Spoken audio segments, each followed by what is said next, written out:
अब देखते हैं स्त्री पुरुष को कैसा व्यवहार करना चाहिए जिससे उनमें आपस में होना हो। इसको विद्वानों के जरिए समझाया गया।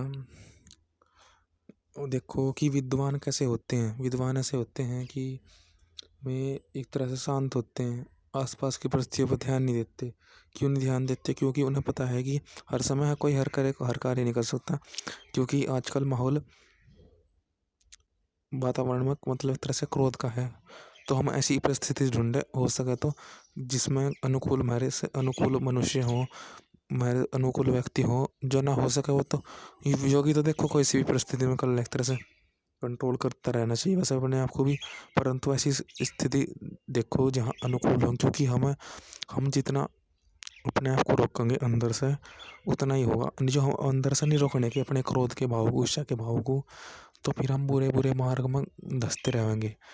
तो एक तरह से जहाँ हमारे अनुकूल होंगे तो फिर हम अच्छा अच्छा सोचेंगे। फिर जो हमारे बुरे के संस्कार थे वे फिर वे नष्ट हो जाएंगे। फिर हम जहाँ अपनी जगह थे ना, फिर हम बुरी जगह भी काम कर लेंगे, बुरे मनुष्य मतलब फिर हम विद्वान बन जाएंगे। फिर विद्वान बनकर हम दुष्टों को भी हरा देंगे। अब शुरुआत में हमें करना चाहिए कि हाँ, हम अभी अपने अनुकूल अच्छे अच्छे व्यक्ति के साथ रहें, जिससे उनके साथ प्रेम भाव बढ़े। फिर मन में प्रेम भाव मतलब एक तरह से लोगों के प्रति अच्छा करने की भावना पड़े। फिर कभी क्रोध ना आवे, कभी भी झिक ना आवे, कभी भी एक तरह से हम अपने कार्य से भटकना, तो फिर हम दुष्टों को भी हरा सकें। तो ये बात थी। अब स्त्री पुरुष को भी ऐसा करना चाहिए कि कन्या पुत्र को पढ़ाना चाहिए, क्योंकि जो इंद्रियां हैं, इंद्रियों के भय से हमें रहित होना चाहिए। हमें अपनी तरह वज्र के समान होना चाहिए। लिख रखा कि चंद्रमा वज्र के समान में, क्योंकि हमारे भाव कभी भी डाल मोल हो सके, हमारे भाव कभी गड़बड़ाए तो फिर वे हमें नीचे ही ले जाएंगे, हमारी गति नीचे की तरफ। हम फिर हमारी उन्नति नहीं कर पाएंगे, क्योंकि हम हमारी जो भावनाएं हैं फिर एक भावना तरफ से भी एक तरह से हमें और प्रभावित करती जाएं और बुराई की तरफ। तो इससे अच्छा है कि अच्छे व्यक्ति के साथ मिल कर के भाव अपने अच्छे करें, जिससे कॉन्फिडेंस आवे। फिर हम बुरे व्यक्ति को भी कल डालें, मतलब एक तरह से केवल्य कि हम अपनी भावना एक तरह से अच्छी अच्छी केवल्य की तरफ बढ़ाएं, कि जिससे कि अच्छा भाव बढ़े। फिर दुष्ट को भी हराएं, क्योंकि जब तक भाव नहीं आने का, जब तक हम अच्छे व्यक्ति के साथ रहेंगे तो हमें पता लगा कि हाँ, हम लोगों को अच्छा करना। तो नए नए विज्ञान होंगे, नए नए विचार होंगे, तो वे विचार आगे जाकर हमारे से फ़ायदा करेंगे। जो हमने विचार करते वे आगे जाकर हमारे लिए वर्तमान में जो हमने विचार करेंगे भविष्य में एक तरह से काम आएंगे। और जो हमारे में एक उत्साह होगा और फिर हम हमारी जो बन जाएगी एक तरह से विचार करने की शक्ति आती रहेगी। हम लगातार विचार करेंगे दुष्टों, फिर हमारी शक्ति बढ़ जाएगी। तो सही स्त्री पुरुष को कन्या को शिक्षा देनी चाहिए। पुत्री पत्नी को कैसे कैसे है कि कन्या और किसी पुत्र को शिक्षा दो। गृहस्थियों को थोड़े समय के लिए स्वाध्याय तो करना ही है, मतलब किसी को शिक्षा भी दें तो अच्छा है, क्योंकि शिक्षा देंगे तो उन्हें पता लगेगा कि हाँ, बच्चे कितने नादान हैं, कितनी गलतियाँ कर रहे हैं। तो फिर अंदर से एक दया भाव आएगा। दया भाव आ गया तो फिर दुष्ट मनुष्य को में भी अपने दुष्ट व्यवहार को भी में हटा देंगे, क्योंकि उन्हें पता है कि हाँ, बच्चे गड़बड़ी कर रहे हैं। क्योंकि बच्चे पर दया आएगी इन्हें कि भोले बच्चे हैं, शांत शांत एक तरह से, मतलब बच्चे भी गड़बड़ी कर रहे हैं एक तरह से।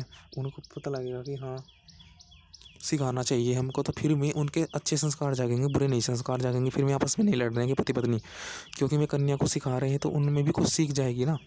जो जैसे सिखाएंगे ऐसे ऐसे सीख जाएगी। देखो कुछ ऐसा अपने आप सोचो कि हाँ, एक तरह से जब हमने पुत्र एक तरह से पुत्री को, किसी कन्या को हमने शिक्षा दी, बालक को, तो हाँ, हम उसको उसके प्रति भाव रखें कि हाँ, ये अच्छा रहे। हम उस पर भी एक तरह से दया आएगी। हाँ, ये गलत मार्ग पे चला गया, कि अचानक ही हमसे गलत मार्ग पे चला गया बच्चा, तो फिर हम दया का भाव, हमारा लोगों के अच्छे भाव, लोगों के प्रति हमारा सद्भावना रहेगी। बुरों के प्रति हमारा गलत भाव रहे, दुष्ट भाव रहेंगे। हम दुष्टों से फिर हारेंगे नहीं, अच्छे की तरफ हमारी सद्भावना। तो एक तरह से ये भाव आता है जब हम शिक्षा देते हैं किसी को।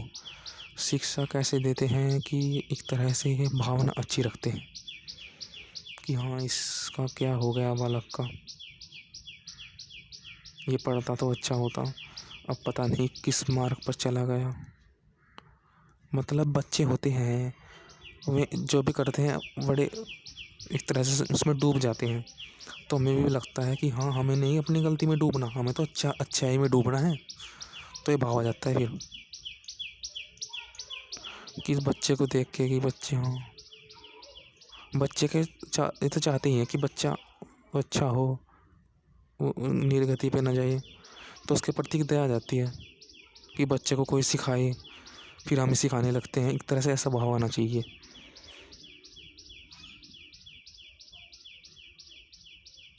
तो इससे होगा ओम। ये मंत्र है। हमें सदा श्रेष्ठों की स्तुति करनी चाहिए, अपने अच्छे ईश्वरों की स्तुति करनी चाहिए, अपने गुणों की स्तुति करनी चाहिए।